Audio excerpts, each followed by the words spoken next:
అవినీతి ఏ స్థాయి నాయకుడిని కూడా వదిలిపెట్టదు. చట్టం క్షమించదని ఒకసారి గుర్తు చేసుకోవాలని చెప్పి కూడా ఆ పార్టీ నాయకులకు చెబుతున్నా. ఆ పార్టీ అంటే మీ అందరికీ అర్థమైపోతుంది.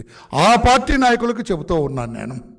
అవినీతికి పాల్పడ్డవాడు, అవినీతి చేసినవాడు, ప్రభుత్వ సొమ్ము కొట్టేసినవాడు ఎంతటి వాడైనా కూడా జైలు పాలవక తప్పదు.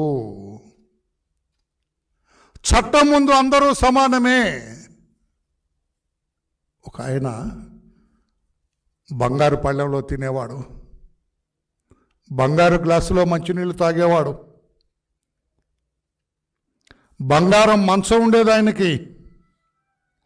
ఆఖరికి అనకూడదు కానీ ఆయన ఉపయోగించే కమోడ్ కూడా బంగారమే. Where is he now? నేను అడుగుతున్నా, జగన్మోహన్ రెడ్డి గారు ఎక్కడున్నారు? మీ అన్నలాంటి ఆయన, నేను పేరు చెప్పండి, నేను ఎక్కడున్నారు? చెంచలగూడ జైల్లో దిక్కు లేకుండా నేల మీద పడుకుంటున్నాడు, చాపేసుకొని నేల మీద పడుకున్నాడు. ఏమైంది ఆయన బంగారు మంచం? ఏమైంది ఆయన బంగారు పళ్ళెం? ఏమైంది ఆయన బంగారు గ్లాసు? ఏమైంది ఆయన రోజు ఉపయోగించుకునే కమోడ్?